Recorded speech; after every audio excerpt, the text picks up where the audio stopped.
In the headlines, Pastor Apollo C. Quiboloy is feeling optimistic after Thursday's court proceedings.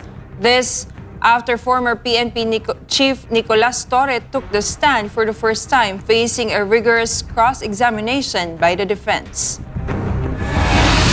A historic yet cautious diplomatic reset. Mark Carney is in Beijing, the first time a Canadian Prime Minister has visited China in nearly a decade, aiming to mend years of strained relations. President Vladimir Putin is doubling down, blaming NATO expansion for the war in Ukraine. Addressing new ambassadors in Moscow, Putin claimed the conflict is the direct result of the West ignoring Russia's security interests for years. Escalation in the Caribbean. U.S. forces have intercepted and boarded the oil tanker Veronica as part of an ongoing maritime quarantine. The seizure is the latest move in the widening Operation Southern Spear. Beijing shuts the door on Japan's trade request. China has officially rejected Prime Minister Sanai Takaichi's call to lift export controls on rare earth elements, citing concerns over Tokyo's military ambitions. In the Philippines, Malacanang says the Infrastructure Commission is still in business. Despite having only one member left, the palace asserts the ICI can still recommend charges, even as Special Advisor Rodolfo Azurin Jr. demands clarity on the commission's future. And in entertainment, BTS looks to Korean roots for their next era.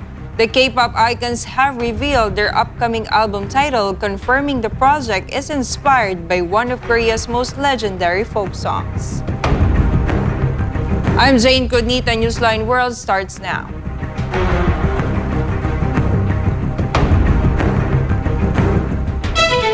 KOJC leader Pastor Apollo C. Quiboloy expressed optimism over Thursday's court proceedings after former Philippine National Police Chief Nicolas Torre appeared in court for the first time and was subjected to cross-examination by the defense. Margot Gonzalez will give us more details. KOJC leader Pastor Apollo Quiboloy waved to his supporters and members of the media as he arrived at the Pasig Regional Trial Court for the hearing.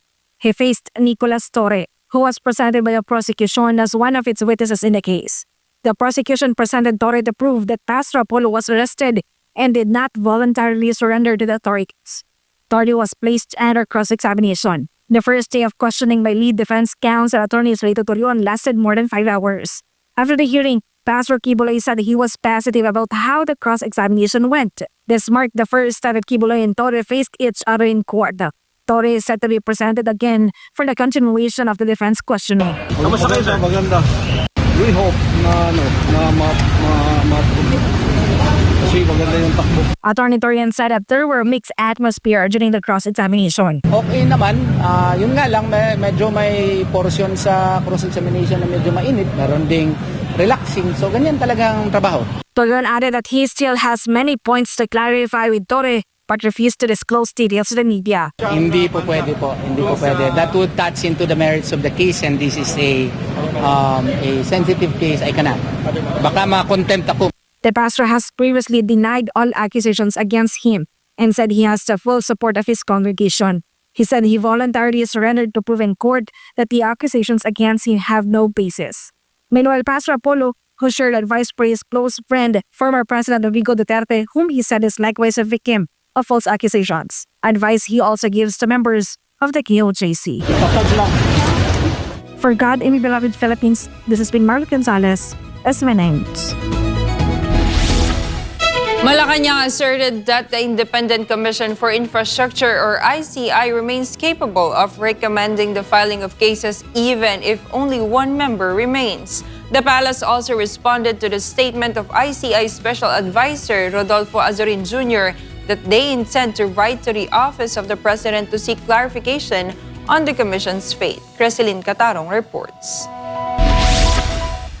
In an ambush interview in Mandaluyong City on Friday, President Ferdinand Marcos Jr. said that the Independent Commission for Infrastructure, or ICI, is nearing the completion of its mandate as almost all of the necessary investigations have already been conducted. He noted that there may only be a few remaining issues or loose ends that the Commission needs to clarify. Once the ICI has fully completed its work and submitted all relevant information to the Department of Justice and the Office of the Ombudsman, Marcos said the focus of the investigation will shift to these agencies. Regarding the possibility of reappointing new commissioners, the president said that no final decision has been made. He stressed that this would still depend on whether the ICI has remaining work that needs to be finished. The president added that if the services of the commission are still needed, the administration is open to extending its work. However, if the mandate has already been fulfilled and reports have been submitted to the appropriate agencies, Marcos said the DOJ and the Ombudsman would be sufficient to carry out the next steps in the investigation. Reporting for Newsline World, this has been Kerseling Katarong, SMNI News. Tragedy struck on one of Thailand's busiest highways after a construction crane toppled onto passing traffic, leaving at least 2 dead. The horrific accident has renewed outrage over persistent safety failures on the infamous road project. Carlo de la Peña reports. What was supposed to be a routine commute turned into a nightmare on Rama 2 Road as a massive steel crane came crashing down without warning. Heavy concrete and twisted metal flattened 2 moving vehicles. First responders who rushed to the scene confirmed that both cars were in motion when they were crushed, giving the drivers no chance to escape. As recovery teams worked for hours to peel back the wreckage, medical units from the health ministry stood by, fearing more victims might still be buried underneath. ยังไงก็ต้องมีคนขับอยู่แล้วครับเพราะรถมันวิ่งอยู่บนถนนในลักษณะที่โดนทับเนี่ยรถไม่ได้จอดอยู่กับที่ไงถูกไหมฮะรถมันวิ่งเราประเมินว่ามันมีคนอย่างน้อยในรถ2คันต้องมีคนขับคันละ1คนแต่ทั้งนี้และทั้งนั้นเนี่ยถ้ายกขึ้นมาแล้วหรือดึงออกมาแล้วเนี่ยจะมีผู้โดยสารนั่งข้างคนขับมาด้วยหรือเปล่าอันนั้นต้องมารอดูอีกทีนึง This latest disaster has reignited a long-standing debate over the safety of this major southern artery. Rama 2 has become notorious for its never-ending construction and a grim history of fatal accidents. Local medical experts say the toll on human life along this stretch of road has reached alarming levels over the years. มีคนบาดเจ็บ 1,400 กว่าคนมีคนเสียชีวิตประมาณ140 คนก็เป็นอะไรที่น่าเป็นห่วงถึงคุณภาพของการสร้างถนนสายนี้ While investigators look into what caused the crane to fail, the community is mourning yet another loss on a road many now fear to travel. Officials warned that toll may still rise as the debris is fully cleared. Reporting for Newsline World, this has been Carlo de la Peña, SMNI News. Ombudsman Boying Rimulya does not believe reports regarding the supposed recantations or the withdrawal of testimonies by former engineers known as the BGC boys concerning anomalous flood control projects and an alleged kickback scheme. This is allegedly a ploy by a senator's lawyer. Carla Bellana reports. It is allegedly the lawyer of Senator Joel Villanueva himself who is spreading the supposed recantation of withdrawal of testimony by former officials of the Bulacan 1st District Engineering Office. In the reports, these officials reportedly include Henry Alcantara, Bryce Hernandez, and JP Mendoza, a claim that Ombudsman Jesus Crispin Rimulya has since refuted. Rimulya further stated, Then, walang ganon. Ano lang yan, inispin nga yan ni Moniz Guerra, lawyer ni Joel Villanueva. Siyempre, trying to get a good deal for Joel siguro. Rimulya is reportedly unfazed by the recantation being pushed by Senator Villanueva's lawyer. Nag-testify na sila under oath. Babawiin mo ngayon yan. Magdadagdag ka pa ng problema. Kaya may problema ka na. Villanueva's camp previously stated that they no longer wish to comment on the issue since the investigation is already underway. The lawyer of the BGC boys have also strongly denied that any testimonies previously given to the Senate Blue Ribbon Committee have been withdrawn. Currently, Henry Alcantara, contractor Sally Santos, former DPWH Undersecretary Roberto Bernardo, and Gerard Opelencia have been admitted as state witnesses under the Witness Protection Program in connection with the flood control anomaly. According to the DOJ, there are insufficient grounds to include Bryce Hernandez and JP Mendoza in the program and declare them as state witnesses. As for Ombudsman Remulla, Ano yun? Di wala na tayo kukulong, wala na tayong pananagutin. Hindi ganun ang batas. Ang batas, hahanapin mo talaga yung pwede mo talaga panagutin, di ba? for God in My Beloved Philippines, Carla Abellana, SMNI News. Up next, a historic yet cautious diplomatic reset. Mark Carney is in Beijing, the first time a Canadian Prime Minister has visited China in nearly a decade, aiming to mend years of strained relations. And Beijing shuts the door on Japan's trade request. China has officially rejected Prime Minister Sanae Takaichi's call to lift export controls on rare earth elements, citing concerns over Tokyo's military ambitions. More news when Newsline World returns.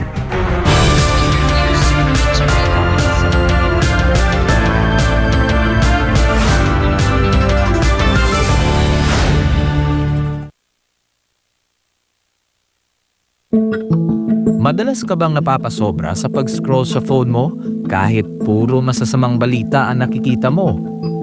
Isipin mo ito. Nakahiga ka na sa kama, nagche-check lang ng phone bago matulog.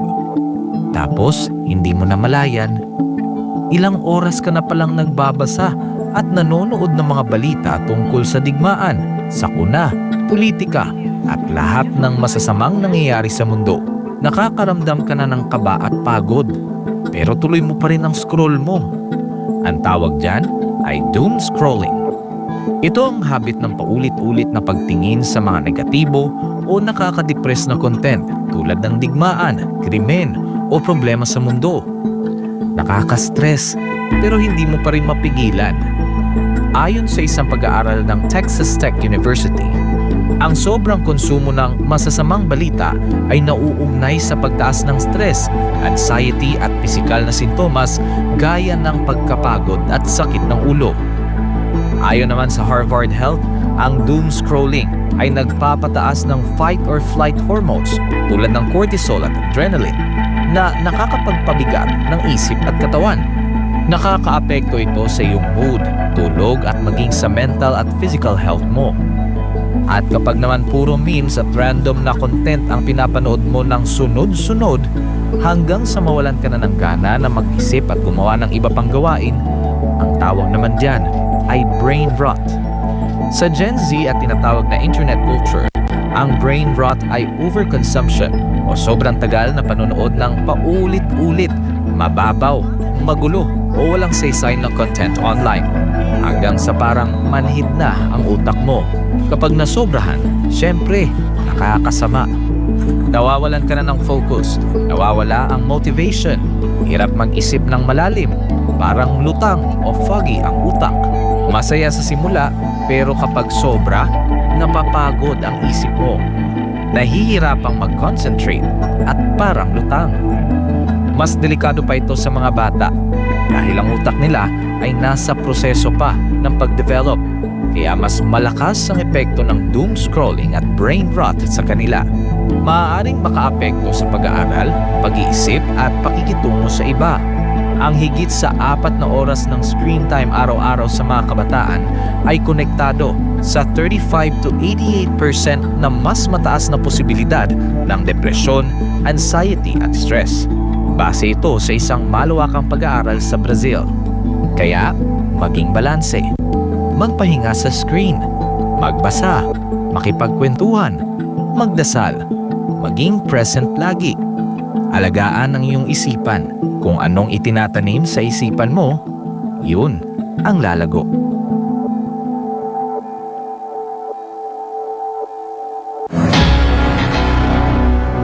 Maging alerto at handa tuwing may bagyo. Upang manatiling ligtas, narito ang ilang mahahalagang paalala. Manatili sa loob ng bahay. Iwasan ang paglabas lalo na kung malakas ang ulan at hangin. Mag-imbak ng pagkain at malinis na tubig. Maghanda ng emergency kit. Manatiling updated sa lagay ng panahon. Maghanda ng mga flashlight at extra baterya. Panatilihing fully charged ang iyong cellphone. I-secure ang mahahalagang dokumento sa waterproof na lalagyan. Patayin ang kuryente, gas at tubig kung may banta ng pagbaha. Alamin ang iyong local emergency hotlines. Putulin o tapyasan ang mga sanga ng puno na maaaring mabuwal sa malakas na ulan at hangin. Lumikas agad kung inabisuhan ng mga otoridad. Maging ligtas at maging handa sa panahon ng kalamidad. Ang paalalang ito ay hatid sa inyo ng SMNI.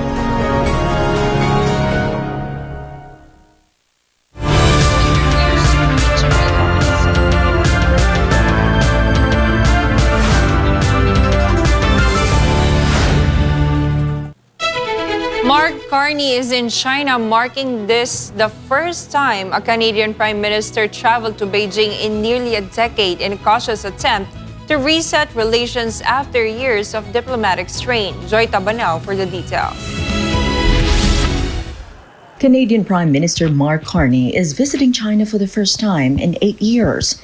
In a sign of warming relations following a prolonged diplomatic rift, Carney arrived in the Chinese capital for a 4-day official visit as Ottawa looks to stabilize ties that deteriorated sharply after the arrest of Huawei executive Meng Wanzhou in Vancouver in 2018, a move that triggered a prolonged diplomatic standoff at that time. This is the first visit by a Canadian Prime Minister to China in 8 years, and it holds pivotal and historic significance for bilateral relations.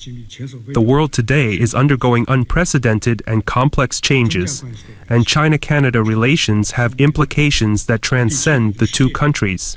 China is willing to strengthen communication with Canada, enhance mutual trust, remove interference, deepen cooperation, and promote bilateral relations to develop steadily, substantively, and successfully under the new circumstances. The dispute over Meng's arrest, followed by China's detention of 2 Canadian citizens, marked one of the lowest points in relations between the two countries. But analysts say the visit reflects a recalibration in Canada's approach to China. I think it's a clear message that he has moved Canada's strategy to a much more pragmatic, interest-based, focused relationship with our trading partners, moving away from values-based narratives that we might have heard on previous governments.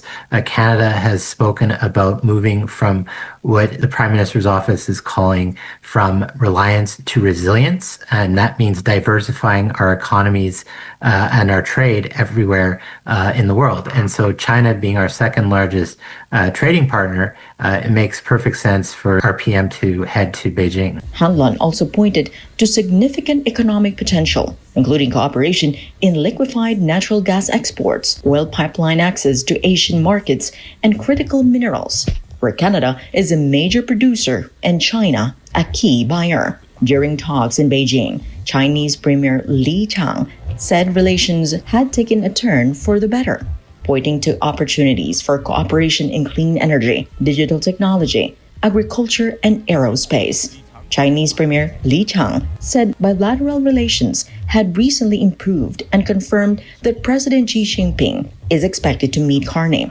Carney, meanwhile, said Ottawa remains committed to dialogue, economic cooperation, and multilateral engagement while reaffirming its long-standing One China policy. The visit included a formal welcome ceremony and the signing of multiple cooperation agreements, marking the most significant engagement between the two countries in nearly a decade. Joy Tabanao, your citizen correspondent reporting for Newsline World. Beijing has officially rejected a request from Japanese Prime Minister Sanae Takaichi to withdraw export controls on rare earth elements. Chinese officials accused Tokyo of distorting the truth while citing concerns over Japan's military ambitions. This report from Kai Villan. China is standing firm on its decision to restrict the export of critical rare earth elements to Japan. During a press conference in Beijing, Ministry of Commerce spokesperson He Yongqian dismissed calls from Tokyo to lift the ban on over 800 dual-use items. The restrictions target materials that China claims could be used to bolster Japan's military capabilities and nuclear ambitions. He Yongqian emphasized that the measures are entirely legal and are a direct response to what Beijing describes as erroneous words and actions by the Japanese Prime Minister. 日方不正视问题根源，反而编造指责中方经济胁迫，完全是颠倒黑白、强词夺理。其言辞和行径更令人担忧军国主义复活。我们再次敦促日方切实反躬自省，纠正错误，避免在错误的道路上越走越远。 While tensions rise with Japan, Beijing is signaling a thaw in trade relations with other Western powers. The spokesperson highlighted a soft landing in the electric vehicle dispute with the European Union following a successful consultations on price guidance for Chinese exports. Additionally, all eyes are on the arrival of Canadian Prime Minister Mark Carney, who is in Beijing for the first visit by a Canadian leader in 8 years. Chinese officials described the visit as a potential turning point that could open new doors for trade and investment between the two nations. As China navigates these complex diplomatic waters, it maintains that export controls are a necessary step to fulfill international non-proliferation obligations and prevent regional remilitarization. Reporting for Newsline World, Kai Villan, SM9 News. When we return, President Vladimir Putin is doubling down, blaming NATO expansion for the war in Ukraine. Addressing EU ambassadors in Moscow, Putin claimed the conflict is the direct result of the West ignoring Russia's security interests for years. And escalation in the Caribbean, U.S. forces have intercepted and boarded the oil tanker Veronica as part of an ongoing maritime quarantine. Seizure is the latest move in the whiting Operation Southern Spear. Newsline World will be back after the break.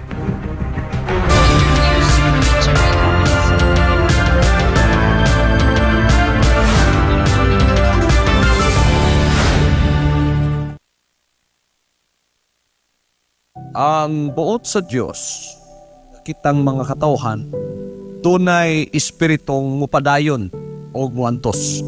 Kay dakitan sa Diyos sa unahan, basta mahimo ka ng anak sa Ginoo sa kingharian, daghan ang mga pagsulay. Kung way pagantos, di ka makalahutay. Kung walay pa ka makanunayon, dili gyapon ka makalahutay. Ang tuyo sa Diyos, nga ang mata ko sa nga gitawag, makalahutay. Makalahutay lamang sa mga pagsulay, kundili sa pagtubo nga makaabot siya sa ikaupat nga laka nga dito na manukad ang iyang reward.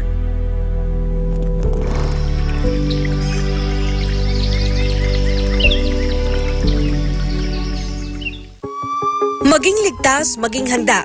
Narito ang ilang paalala kung sakaling tumama ang lindol. Maghanda ng emergency kits na may lamang flashlight, pito, first aid kit, tubig at pagkain. Alamin ang emergency exits sa inyong bahay, paaralan o opisina. Habang lumilindol, magtago sa ilalim ng matibay na lamesa upang maprotektahan ang sarili sa mga nahuhulog na bagay. Lumayo sa mga bintana at mabibigat na gamit na maaaring mahulog. Kung ikaw ay nasa labas, lumayo sa mga gusali, puno o poste na maaaring matumba. Kung ikaw ay nagmamaneho, itabi at ihinto ang sasakyan at lumabas. Pagkatapos ng lindol, gamitin ang hagdan sa paglabas ng gusali at huwag gumamit ng elevator. Maging alerto sa aftershocks at manatili sa open space kung kinakailangan. Maging ligtas at maging handa sa anumang sakuna. Ang paalalang ito ay hatid sa inyo ng SM&I.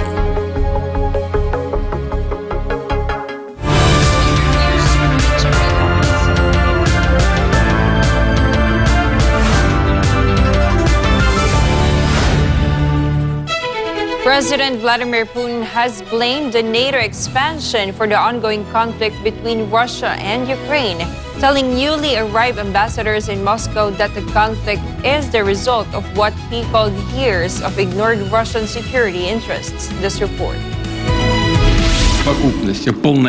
Russian President Vladimir Putin said the conflict in Ukraine was a direct result of what he described as years of ignored Russian security interests and NATO expansion. Putin said this during a ceremony to receive credentials from newly arrived ambassadors in Moscow. The ceremony took place at the Grand Kremlin Palace, with ambassadors from 34 countries in attendance. The Russian leader told the ambassadors security must be comprehensive, equal and indivisible, and should not be built at the expense of other states. He claimed NATO's expansion toward Russia's borders created threats to Moscow's security, despite what he said were earlier assurances to the contrary. И главное, нужно исходить из того, что безопасность должна быть действительно всеобъемлющей, а значит равной и неделимой. И она не может быть обеспечена для одних за счет безопасности других. Пренебрежение этим базовым, жизненно важным принципом ни к чему хорошему никогда не приводило и не приведет. Это наглядно показал и кризис вокруг Украины, ставший прямым следствием многолетнего игнорирования справедливых интересов России и целенаправленного курса на создание угроз нашей безопасности, на продвижение к российским границам блока НАТО, вопреки данным нам публичным обещаниям. The president revealed that Moscow had repeatedly proposed initiatives to build a new, reliable and fair architecture of European and global security, and called for renewed discussions aimed at achieving a peaceful settlement of the Ukraine conflict. Russia, Putin said, remains committed to a multipolar world and to maintaining open and mutually beneficial relations with partners willing to cooperate. The remarks come as the Russia-Ukraine conflict enters its fourth year with no immediate end to the fighting in sight. U.S. forces have intercepted and boarded another oil tanker in the Caribbean as part of an ongoing maritime quarantine. The seizure of the motor tanker Veronica marks the latest escalation in Operation Southern Spear. Carlo de la Peña is back for more news. Dramatic footage released by the U.S. Southern Command shows elite troops rappelling from a helicopter onto the deck of the oil tanker Veronica. The pre-dawn raid was carried out by Marines and sailors launched from the USS Gerald R. Ford, known the largest warship in the world. According to military officials, the vessel was apprehended without incident after allegedly defying a quarantine on sanctioned ships established by President Trump. The Veronica is now the latest in a series of tankers seized globally, following similar intercepts in the Caribbean and even as far as the North Atlantic. The U.S. Marines, these actions are necessary to enforce maritime restrictions, though the operations have sparked a fierce diplomatic backlash. The Russian Foreign Ministry has officially condemned the recent seizure of the Marinera, a vessel they claim was under a temporary Russian flag. Spokesperson Maria Zakharova described the capture of civilian crews as a gross violation of international law, demanding the release of those detained. While the U.S. confirmed the release of 2 Russian crew members on Friday, tension remains high as the naval blockade continues to tighten its grip on Caribbean shipping lanes. Reporting for Newsline World, this has been Carlo de la Peña, SMNI News.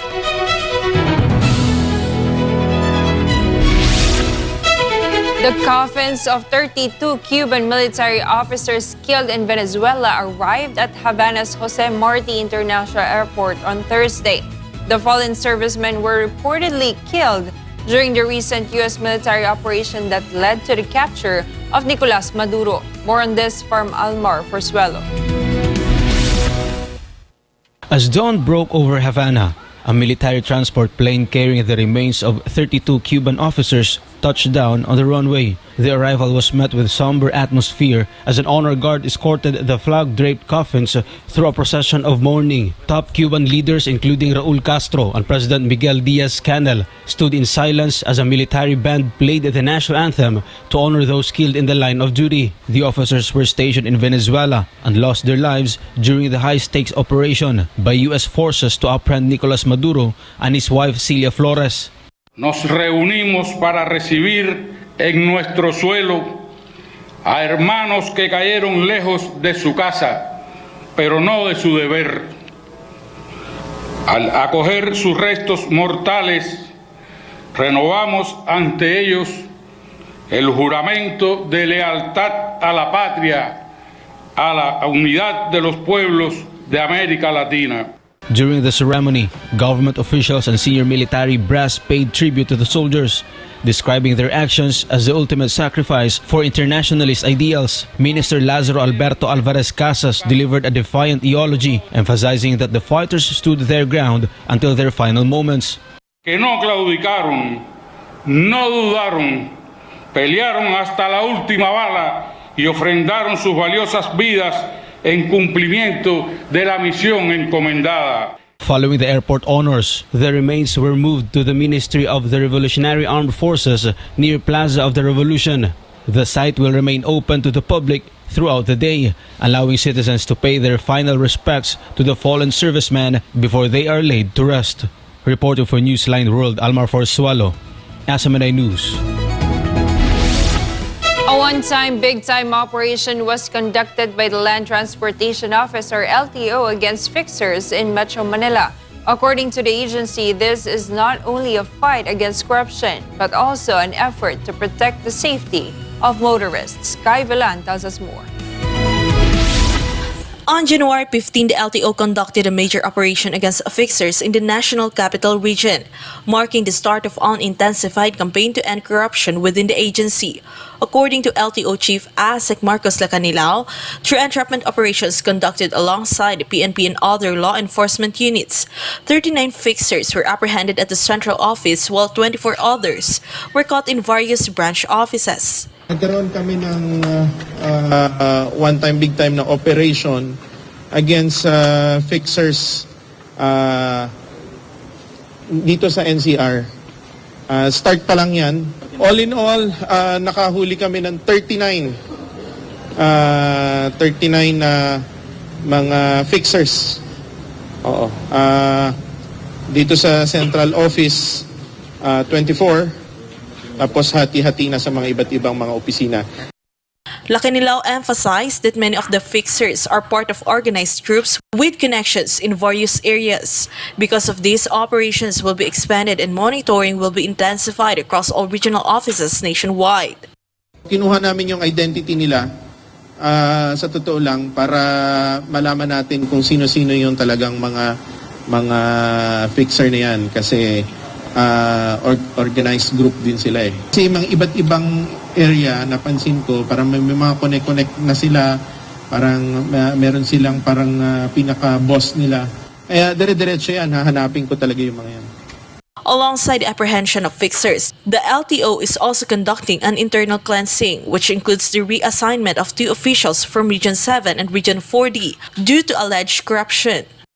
Yung pagre-reform ng LTO, hindi kaya kasi siya overnight. Kailangan maging consistent yung magiging mga operation para talaga magkaroon ng impact at mabawasan at mawala sila. Lacanilao further added that going through fixers to obtain a driver's license is not just a simple procedural violation. It is a serious threat to the lives of both motorists and pedestrians. He cited the viral accident in Oriental Mindoro as an example, where a young boy tragically lost his life while crossing a pedestrian lane. Meanwhile, the apprehended fixers will be charged under Republic Act 11032 or Ease of Doing Business Act, local ordinances and the regulations of the Anti-Red Tape Authority or ARTA. Reporting for Newsline World, Kai Villan, SMNI News.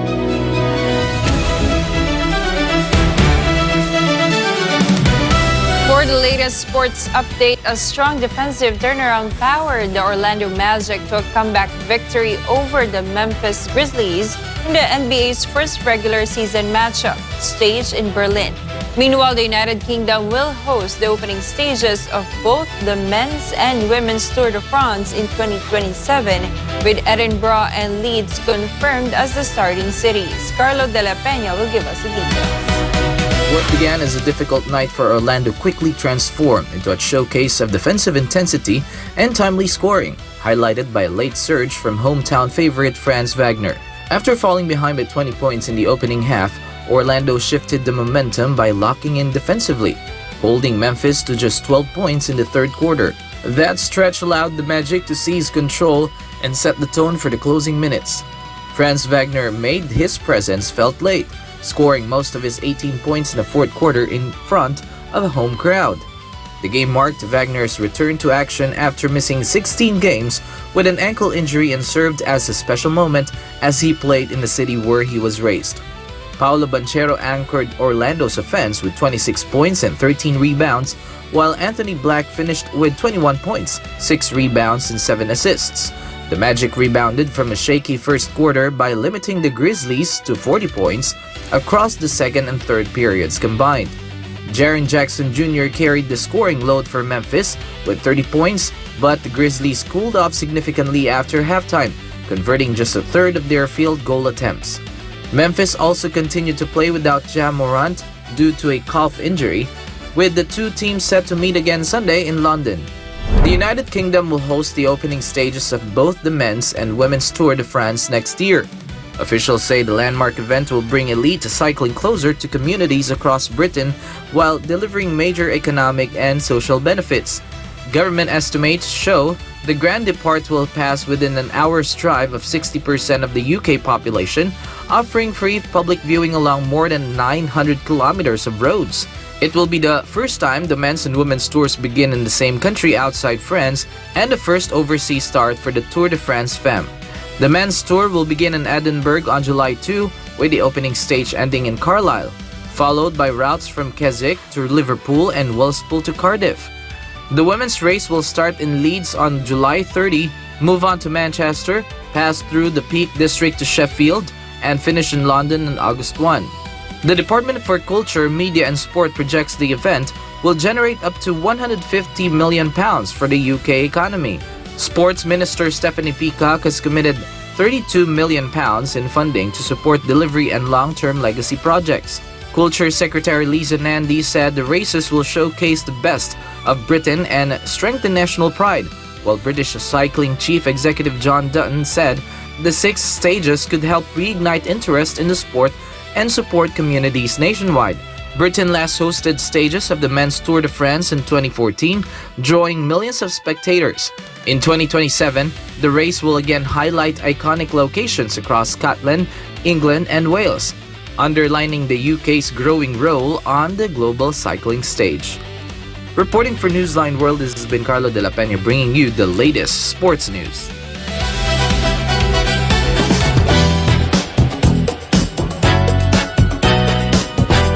Bruno Mars is marking history again. The pop superstar has set new records across Live Nation and Ticketmaster after fans snapped up millions of tickets from his upcoming world tour in just one day. Meanwhile, global K-pop phenomenon BTS has revealed the title of its upcoming full-length album, drawing inspiration from one of Korea's most iconic folk songs. Blake Ann has all the buzz. Bruno Mars has officially broken Live Nation's record for the largest single-day ticket sales ever, selling 2.1 million tickets for the romantic tour on Thursday alone. Sales figures shared with Forbes show the record-setting numbers span North America, Europe, and the United Kingdom, marking an unprecedented day in Live Nation's history. Live Nation also says Mars set a new Ticketmaster record for the most tickets sold in a single day. The massive demand comes amid heightened anticipation for Mars' upcoming album. His low-key announcement on X, simply stating "my album is done," has already racked up 20.2 million impressions since being posted last January 6.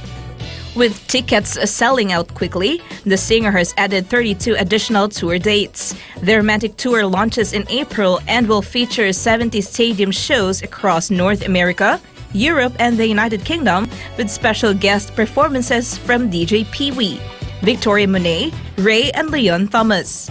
Now 40, the Hawaiian pop star's new album The Romantic arrives next month and will be his first solo release in 10 years. BTS has officially revealed the title of its upcoming full-length album, Arirang. The group's label, Big Hit Music, made the announcement Friday, explaining that the album is named after Korea's most well-known folk song. The album title was revealed in January 16, confirming Arirang as the group's next major release. The record will include 14 tracks, with a physical album available in 16 versions. Big Hit says the album reflects BTS' identity as a group that began in Korea, as well as the longing and deep love that lie within their hearts. The label adds that Arirang serves as a symbolic expression of the emotions the group wants to communicate. After the album's release, BTS will launch a world tour on April 9, starting at Goyang Sports Complex near Seoul. The tour will cover 34 cities and 79 shows, setting a record as the largest tour in K-pop history. And that's all for now. I'm Blake Ann, bringing you the latest show buzz. And before we end, may you be inspired with the words of the sun.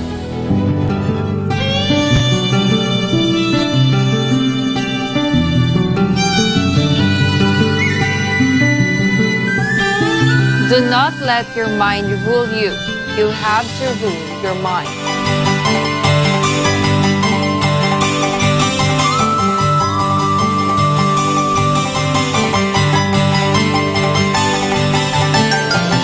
And that's all for this edition of Newsline World. For God and my beloved country, the Philippines, I'm Jayne Codnita. Thank you for watching. Goodbye.